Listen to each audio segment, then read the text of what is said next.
What is up, people of the musicers? Welcome back to the ANAK podcast. I'm your host, Alex Krotz, and this is my show where I just get to shoot the shit about making music and the creative life. So in today's episode, we have a few different news updates. There's been some really big developments with some companies and all that kind of stuff. So I want to talk about that for a minute. There's actually quite a bit of news that I want to talk about. And then I want to discuss, it got sparked by an article, but AI a little bit. And I think this is going to be an ongoing thing, but on the podcast, because AI is just everywhere and the developments are huge. But I just want to talk about something that I found interesting in an article, which is how AI can help us and a bit more of a positive light on that in our music production. I'm talking specifically about music production, but how it's not coming for our jobs. There's some really positive, cool stuff that I hope people start making, and I kind of wish I was an AI programmer so I could work on it. But anyway, we have that. And then at the end, I want to shout out a very cool podcast that has just been massively inspiring, and it's pretty new, but it's really interesting. Not specific about music, but just creativity in general and content creation, which is near and dear to my heart, obviously. But I think it's just very inspiring all around for people to really think about their creativity. So that is our show for today. Let's dive into it.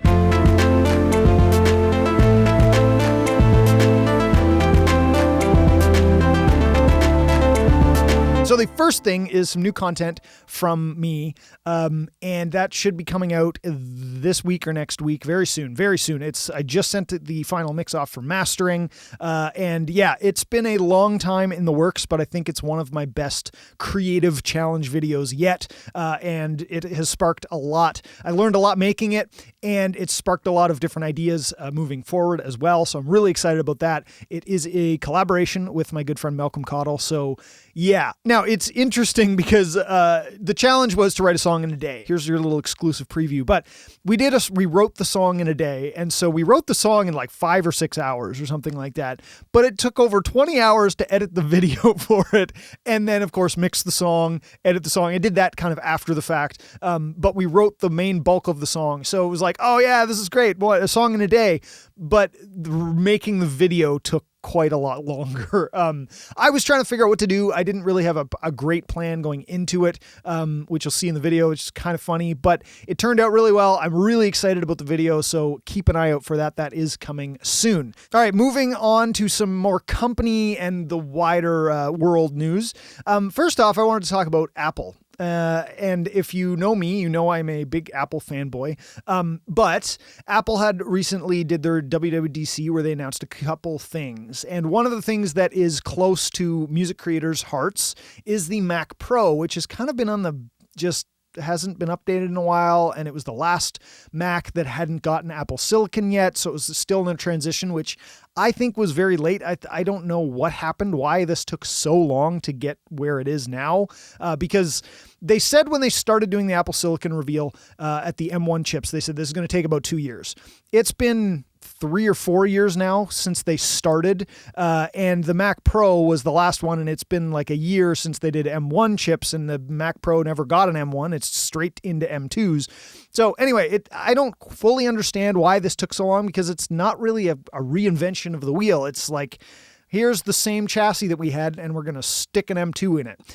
So it's a bit strange in that regard, but it's great. I'm happy that they finally came out with it. The Mac Studio, which has been out for a while, is kind of fine for 95% of music creators, but for that extra 5 and the big studios that need HDX cards and these PCI cards and big audio houses for post and that kind of stuff that need those processing components, the Mac Pro is a welcome upgrade for them, but for the vast majority of people, this is a very niche product that not a lot of people need at this point. There's value in it for sure, but it's definitely not on their priority list, clearly. Yeah, that is the Mac Pro. The other thing that they announced was Apple Vision Pro, which was their VR or AR headset thing. The Vision Pro, I think, is really cool. There's definitely some weird stuff in the presentation, like the dad taking a photo of his kid and the 3D photo stuff. It's like no one's going to walk around their kid's birthday with that thing on. I think that was a way to sneak in, hey, we made a 3D camera, but it's not practical for day to day at all for that kind of stuff. But anyway, Do I see a future with this? Yes, I think this is a phenomenal thing. And the biggest thing, the reason I say that is when they looked at the computer and they can look at a laptop and then the laptop connects instantly, which is an ecosystem thing for Apple. And now you have your screens and your computer, your programs on like a virtual screen in the middle of the air. So you don't need multiple screens. You don't need wide screens. You don't need that kind of stuff. It's just kind of in front of you. And that's huge. That is so huge for working, because we all want a lot of different screens to do stuff. But imagine if you could put a screen in front of your speakers, virtually, of course, without having to compromise the sound because it's not actually physically there. You know, stuff like that, I think, is a huge benefit to using that in the long run. Do I see that right now? No. Basically, my overall philosophy with this is I see a lot of potential. I'm really excited for the future. This is version 1. This is the really expensive version for businesses and stuff that can afford that kind of thing. This is to prove a point. This is for developers to start getting into making stuff for the new operating system, apps for this.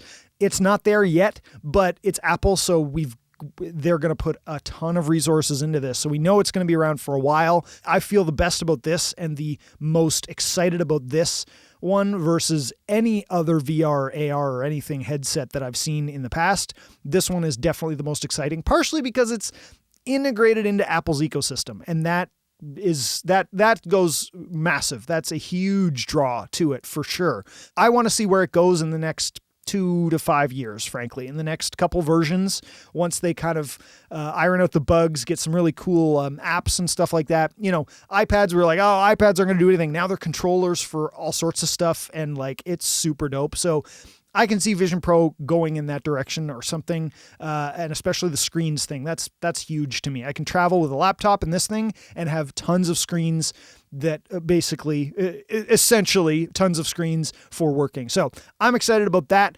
It's not there yet, but I am excited about that. Next thing that I wanted to talk about was a huge update with iZotope and Plugin Alliance and Brainworks and Native Instruments. Basically, I don't know if you remember this, but like, I think it was April 2022, so just over a year ago, Native Instruments, iZotope, Plugin Alliance, Brainworks, all those, they said, we're part of SoundWide now, this whole new thing. Well, that basically got abandoned the second after it got announced. And now they've kind of readdressed this, and everybody is coming under the brand of Native Instruments. So iZotope, Plugin Alliance, and Brainworks are all under the Native Instruments. That's going to be the parent company. I was a little skeptical, honestly, when I heard this news. I could kind of see it coming, and they were kind of partnering before, and now they're actually being integrated into the Native Instruments brand, I guess, but still separate brands. Like, there's still going to be iZotope, still all these brands are still separate, but they're owned by the same people, I guess is the behind the scenes of it. So anyway, they went off about how this is going to help people, and they said it's a seamless and consistent experience for customers, which I can't wait to see what that looks like exactly. But one of the things was single login, so one login for all of the stuff. That's kind of nice, but I don't care that much about one login. Like, 1 versus 4 is not that big of a deal.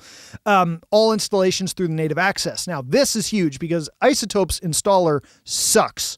It's terrible. It's horrible. Plugin Alliances is pretty good. Actually, I like that one, but Native Access is hands down the best. I really like Native Access's kind of one-stop shop for installations, updates, all that kind of stuff. So if they can take the good parts of Plugin Alliance and put it into Native Access, and then just put everybody in that one spot to update and install and all that kind of stuff with one login into that place, that I'm okay with. That's kind of cool. I do like that. Because iZotope, sorry, man, but you guys do great plugins, but your installer is brutal.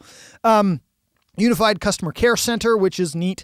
But I mean, I've never actually needed a customer care thing. So personally, I don't know if they're very different or what's going on, but that's kind of nice. One-stop shop for buying bundles and integrations and shopping and all that kind of stuff. I see a problem with this one. One, because they also said that Plugin Alliance is going to be keeping their store because they're a store for third-party plugins as well. So they're going to be a complementary marketplace. So where are you going to buy these actual plugins? Are you going to buy them on Native Instruments site and through Native Instruments store or whatever it becomes? Or are you going to be able to buy it through either Native Instruments store and the Plugin Alliance store? And what's going on there? I can already see a problem with that right off the hop. But I do like the fact that they can bundle some of this stuff together. My worry is that they're going to do a Waves thing. And yeah, that's my biggest worry, frankly, is they're going to do a Waves thing where they go, hey, everything's is in a subscription service now. It's like, I already own anything I want. And Brainworks or Plugin Alliance was amazing with their deals and their bundles. So maybe they're going to do something like that. If they integrate all of Native Instruments and all of iZotope stuff into one subscription for the same price that I pay right now for Plugin Alliance, I'll be okay with it. But I basically own all of their stuff. I don't care about upgrading every single time, so I don't need that.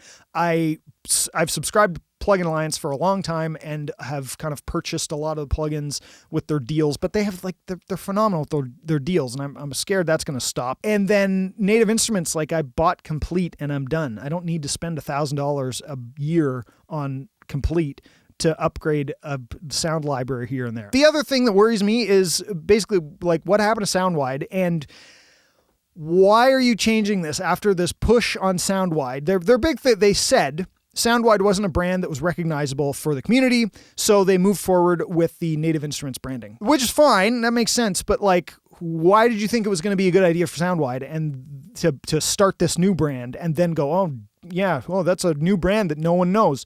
That was dumb. So their leadership, I'm a little worried about their leadership. If they thought that was a good idea, what else are they going to think is a good idea? And hopefully they don't, of course, pull a Waves, but not backtrack because they think we're too big for that. So I'm a little worried about that, but we'll see what happens. Native Instruments seems to be an okay company, but I've always loved Plugin Alliance, so I hope that their kind of leadership pulls in there. But I'm not a big fan of this consolidation of all these big companies. That I'm not loving. It's going to be interesting. We'll see what happens. I'm really fingers crossed that they kind of do the things we want and not screw it all up and make one subscription that's like $500 a month for everything. I really hope they don't do that. But anyway, we shall see. But consolidation, that brings me to my next point, which was Moog Audio has been acquired by InMusic, which is interesting. And I'm sure it'll be great. It's a mixed bag. Again, it's a mixed bag.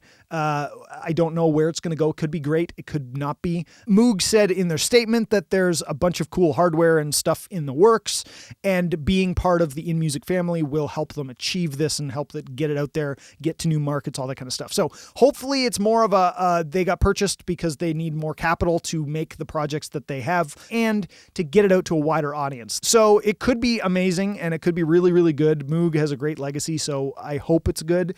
But InMusic, they have done some really good stuff, like with Akai and Air. They own those, and Alesis. They've done some good stuff with them, but they also owned BFD, which they totally dropped the ball and completely sucks now. Because I used to use BFD back in the day, and it has not changed.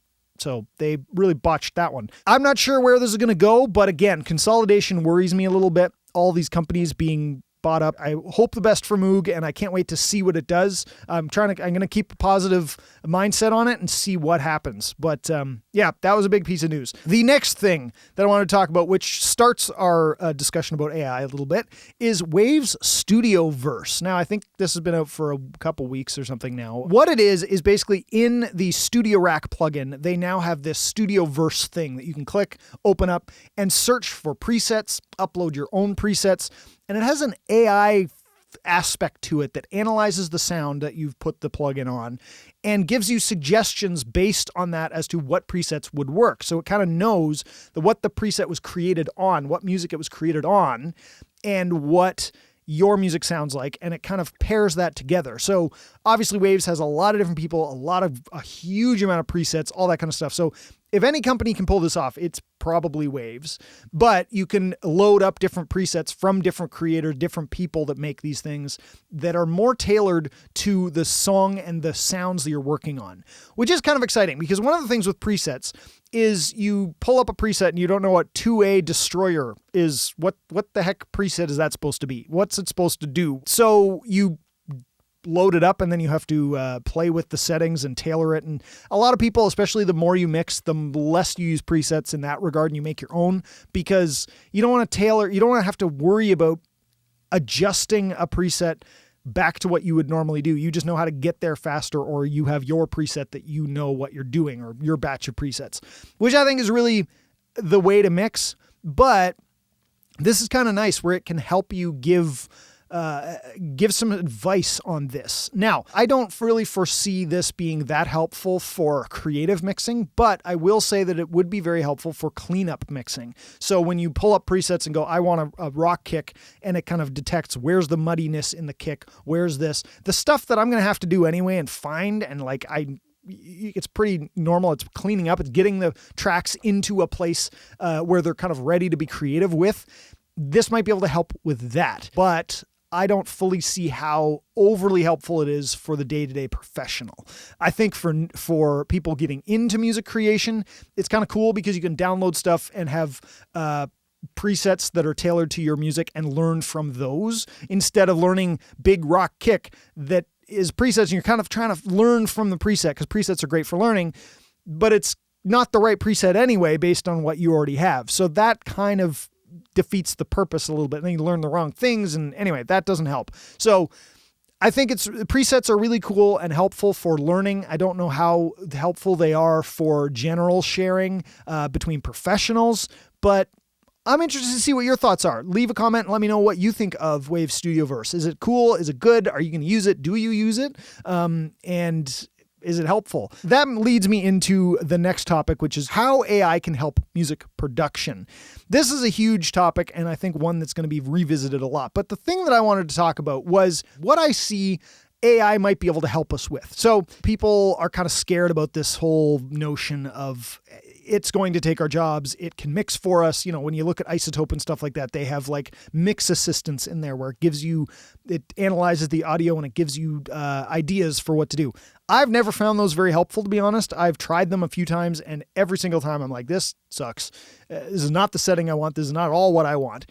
This is where I think the AI, and as it gets better and as it gets more in tune with analyzing audio, could help you get better mix suggestions based on what you like. So you load that up, you use it, and then it knows, this is what they like. Personally, I love a lot of top end.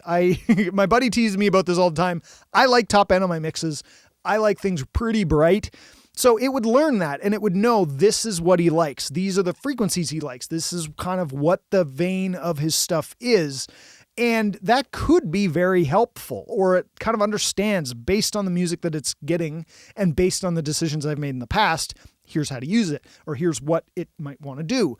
That excites me. That's kind of cool. It doesn't mix for you because you still have to make the choices and you still have to tweak what it gives you to really tailor it to what you hear and every other element in the mix and all that kind of stuff. But it helps you get there faster, and it helps your workflow, I think, where is necessary, where you're stuck with something. So I like that idea. I don't think AI is ever going to fully mix for us because at the end of the day, there's lots of things in mixes that are imperfect that we love. So technically, that's not good. Like an AI can't replicate something that's wrong in a sense. So, there's some like a mix that I really like by Sum 41. There's a guitar that comes in at one point and it's blaringly loud compared to everything else. It like stands out, but it's awesome. And I love the fact that it does that. An AI is never going to do that. An AI is never going to know this is ear candy versus this is not. This is my style of production. I think the people that are worried about that have a lot simpler productions maybe, because my productions, there is no way an AI would know, because I don't even know. When I start out, I don't know what half the production elements are going to do and what synth I'm going to add when I mix to give myself some more ear candy or something like that. You know what I mean? So it's not going to take over our jobs in that way. But here are some ways that I think, and I hope to see AI improve, because I know there's stuff that does some of this already. improve and also add this ability to our toolkit, basically. The first thing, of course, is, as you probably guessed, noise reduction. I mean, it can detect what's a voice, what's not, what's a background, what's a drum, all that kind of stuff. I think that is going to be a huge, huge thing. Now, I started using this plugin. It's in beta right now, but it's called Goyo. But it does noise reduction on the background of vocals. It's got the 3 dials: background noise or ambience, reverb, and the vocal. So you can turn them up or down. And I just cranked reverb and ambience down all the way and left vocal where it was on a vocal that was a live mix. So the vocalist, the rapper, was in front of a drum kit, so you could hear drums in it. And it was amazing. Now this thing's in beta still, so they're still developing it, but already it was like game changing to me for production. So I'm really excited about that. So I think AI is going to really help with that, where it can analyze a little bit better than just pure algorithmic stuff. It can actually kind of hear what's happening. So another thing in that vein is MIDI quantization, because often I find when I hit quantize, it just quantizes to the closest grid. Well, if there's a pattern that's going on, and it's clear that there's a pattern, but I really screwed up a note or a drum thing or something like that, and it's slightly ahead of where it should be, that would quantize to the right grid. AI is really good with patterns. Like that's how they work, basically. So being able to analyze the MIDI and analyze what's on your track and then quantize stuff, not based on what's the closest grid, but what it should be or what it thinks it should be, that I think is going to be huge, where they know this is like, that's an offbeat that doesn't make sense or something like that. And it can learn as you quantize certain parts. It'll know, oh, this pattern returns down here. I'm going to already edit that part over here. So I don't know how that's going to be integrated into something, but I think that's a really cool way, like Pro Tools real-time quantization or real-time properties for MIDI. That could be a really cool integration somehow. I don't know how exactly. I'm not a programmer, but that would be amazing. Because right now, quantization of MIDI is a complete, it's just out the window, frankly, in a lot of ways. I do a lot of manual cleanup of my MIDI for that reason. So that I think is really, really cool. Intelligent cleanup of MIDI. And the other thing in that vein is the translation of audio to MIDI. So even in Pro Tools right now, you can drag an audio clip onto a MIDI track and it'll analyze that and spit out the MIDI. Even with a bass, it's pretty bad because it doesn't know the difference between a sound and a pick slide versus, or just noise from sliding your hand to the note.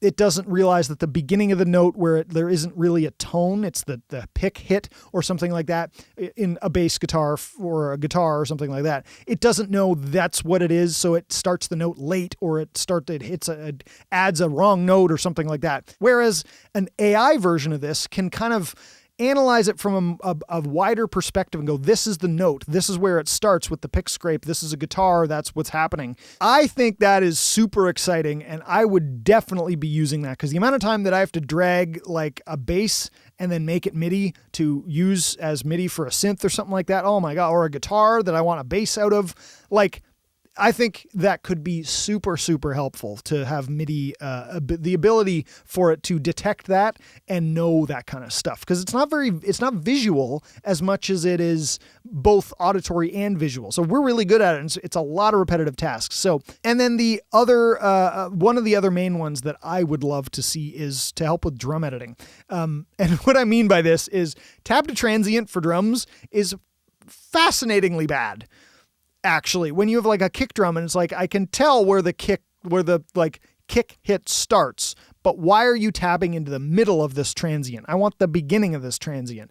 And it's missing ones and all that kind of stuff. Now, here's where I think the AI could really help, because it can, again, hear and know that's a kick drum versus that's bleed of the snare drum and the hats and all this other stuff. So it could actually auditorily listen to the kick or snare track and detect, this is a kick, this is the pattern of these hits, this is where the trigger should go, this is where the actual hit is.